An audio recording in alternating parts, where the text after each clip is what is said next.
Poseidone è un progetto Interreg Italia-Slovenia cofinanziato dall'Unione Europea e rivolto all'area funzionale del mare Adriatico settentrionale.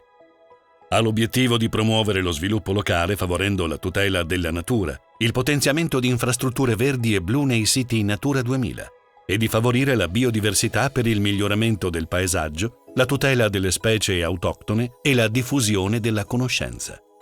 Nell'ambito del progetto è stata prevista un'azione di pulizia dei fondali di un affioramento roccioso naturale posto su un fondale di 22 metri, 8 miglia al largo dell'abitato di Chioggia. Ambienti come questi sono localmente noti con il nome di tegnue, dal dialetto tegnire, perché trattengono le reti dei pescatori. L'importanza biologica di tali ambienti è riconosciuta da decenni, tanto da aver meritato a questi affioramenti l'inserimento tra i siti di interesse comunitario della Regione Veneto, ora divenuti zona speciale di conservazione.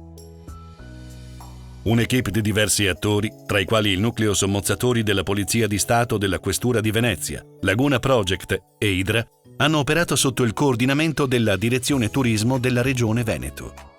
Un'azione complessa e sinergica che ha avuto lo scopo di individuare e mappare i rifiuti al fondo, valutarne la removibilità in termini di beneficio ambientale e quindi condurre una prima campagna di rimozione. Il modus operandi per la rimozione dei rifiuti è ben codificato. L'affioramento roccioso, oggetto di intervento, caratterizzato da elevata biodiversità bentonica e da una comunità ittica variegata, è stato dapprima indagato per censire e mappare nel dettaglio le differenti tipologie di rifiuti presenti, il loro grado di incrostazione, la presenza su di essi di specie meritevoli di protezione che avrebbero potuto subire danni dall'attività di rimozione.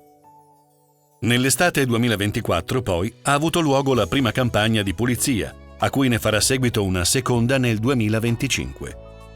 Alcuni oggetti, in particolare cime e corde nautiche e alcune reti da pesca, erano al fondo da un tempo tale da sconsigliarne la rimozione, pena la distruzione di parte della biocostruzione dell'ambiente di Tegnua che le aveva inglobate. Le attività di rimozione sono state effettuate da operatori tecnici subacquei che hanno lavorato in coppia con supervisione di un operatore video per 3 giorni e un totale di 14 ore di immersione. I rifiuti, opportunamente porzionati, sono stati raccolti al fondo in capienti sacchi di rete. Al termine di ogni immersione, il materiale raccolto veniva salpato mediante l'utilizzo di un pallone di sollevamento.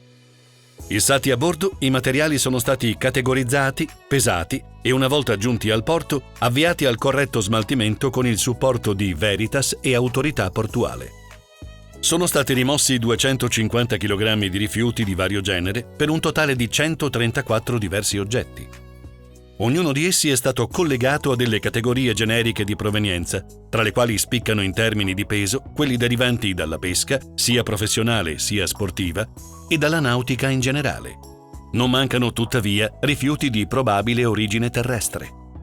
La rimozione dei rifiuti dai fondali di aree marine protette e siti di interesse comunitario è un lavoro non banale, dispendioso in termini di tempo e denaro, e che prevede il coinvolgimento di diversi attori dotati di specifiche competenze. Ma nel terzo millennio è primo passaggio obbligato verso una più corretta gestione e fruizione degli ambienti naturali.